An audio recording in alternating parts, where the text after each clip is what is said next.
मंगला प्रसाद तिवारी का पूरा परिवार ने जगाई इंसानियत, भूख के खिलाफ परिवार की मुहिम।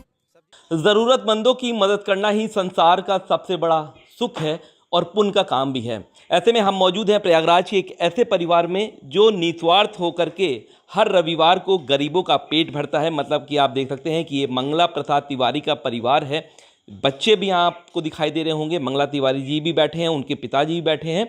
और अगर हम बात करें तो ये हर रविवार को इसी तरह इनका परिवार खाना बनाता है उन लोगों के लिए जो बेहद गरीब हैं, जिनके यहाँ खाना नहीं पहुँच सकता है। हालांकि ये कोई भंडारा नहीं है, ये एक ऐसा सेवा है जो निस्वार्थ है। मतलब कि हर रविवार को सुबह 9 बजे बच्चे, इनकी पत्नी, इनके बाबूजी, पिताजी और मंगला प्रसाद जी, पूरा परिवार इकट्ठा होता है, पूड़ी बनती है। और अगर हम इधर सब्ज़ी दिखाएं तो आप देख सकते हैं कि ये सब्ज़ी भी घर के लोगों ने तैयार की है।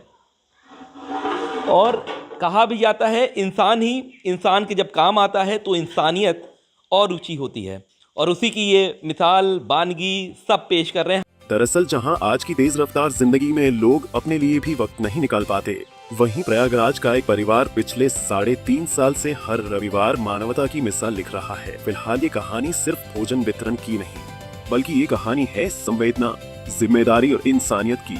आपको बता दें कि प्रयागराज के छूसी क्षेत्र में रहने वाले मंगला प्रसाद तिवारी और उनका परिवार पिछले कई वर्षों से हर रविवार असहायों और जरूरतमंदों के लिए मसीहा बनता आ रहा है। दरअसल करीब 3.5 साल पहले एक ऐसा दृश्य सामने आया जिसने इस परिवार की सोच और दिनचर्या दोनों बदल दी। सड़क किनारे एक लाचार व्यक्ति जमीन पर गिरे भोजन को समेटकर खाने की कोशिश कर रहा था।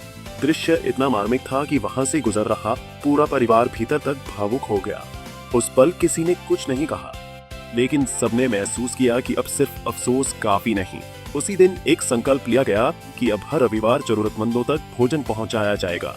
इसके बाद तिवारी परिवार का घर रसोई सेवा का केंद्र बन गई। मंगला प्रसाद तिवारी, उनकी पत्नी, बच्चे और पिताजी, 3 पीढ़ियां एक साथ इस जिम्मेदारी को निभा रही हैं।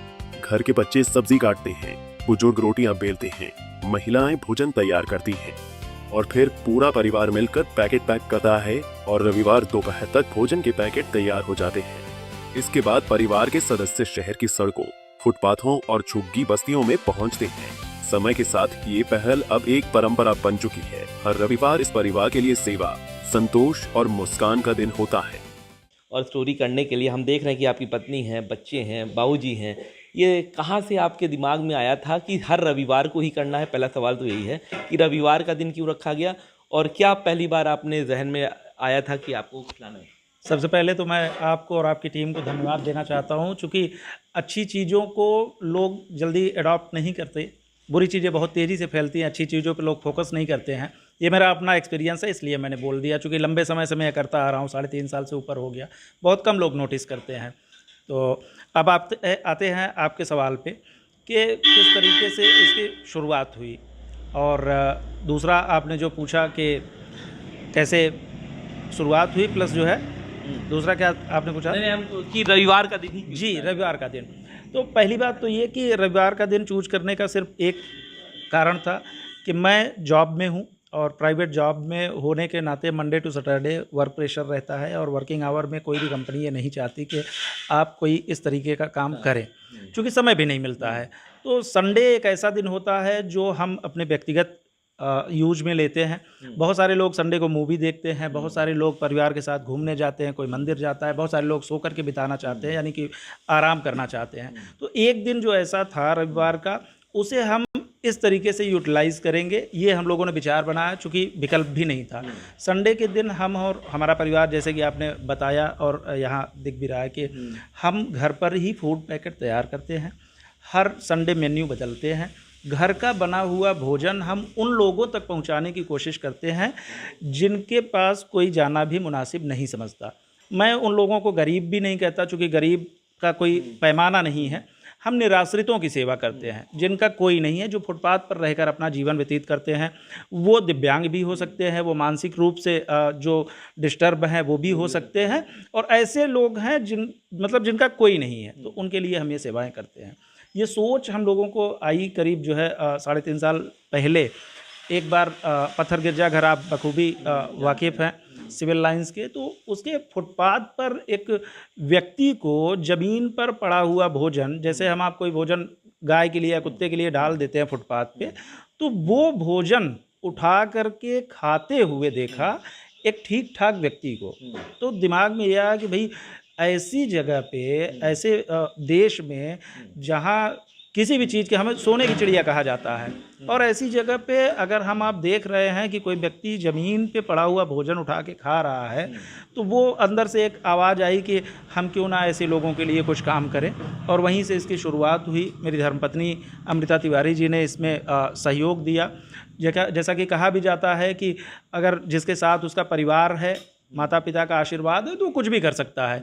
तो मेरे पूज्य पिताजी पंडित श्री कैलाश नाथ तिवारी जी और मेरी धर्मपत्नी अमृता तिवारी जी और सारे बच्चे मिल करके घर पर ही ये फूड पैकेट तैयार करते हैं, और उसके बाद हम इसे लेकर के निकलते हैं प्रयागराज शहर में उन लोगों की तलाश में जिन्हें एक वक्त का भोजन भी नसीब नहीं हुआ। कितने रविवार हो चुके हैं अब तक की? सर अभी तक जो है, मतलब आज संडे ही है, संयोग है, और आज जो है 186 रविवार ये स्टार्ट है। 185 हो चुका है और आज हम 186वां रविवार चला रहे हैं। अच्छा, एक मैं थोड़ा सा और इसे बढ़ाना चाहता हूँ। जब आपने कहा कि रविवार ही क्यों, तो उसी से जो मैंने अभी बताया कि रविवार छुट्टी मिलती है, हम उसे इसमें यूज करते हैं, इसीलिए इस अभियान का नाम भी रविवार की रसोई रखा गया है।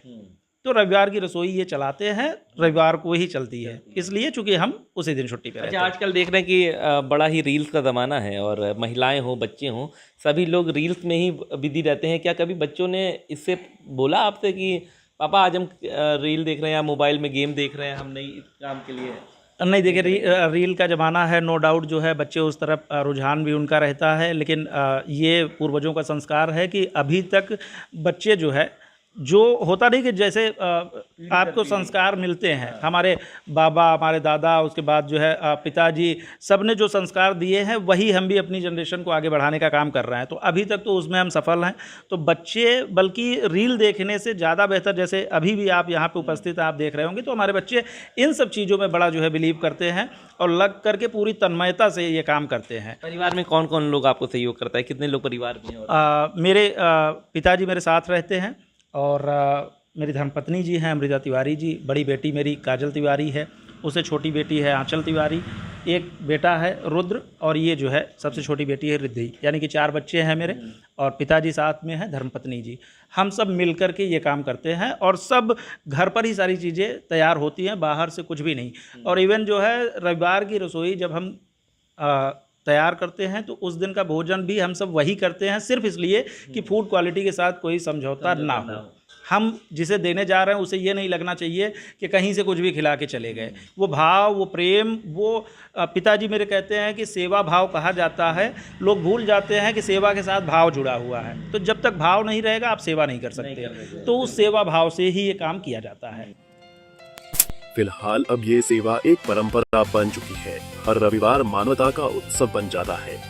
जरूरतमंदों के चेहरे की मुस्कान इस परिवार के लिए सबसे बड़ा पुरस्कार है।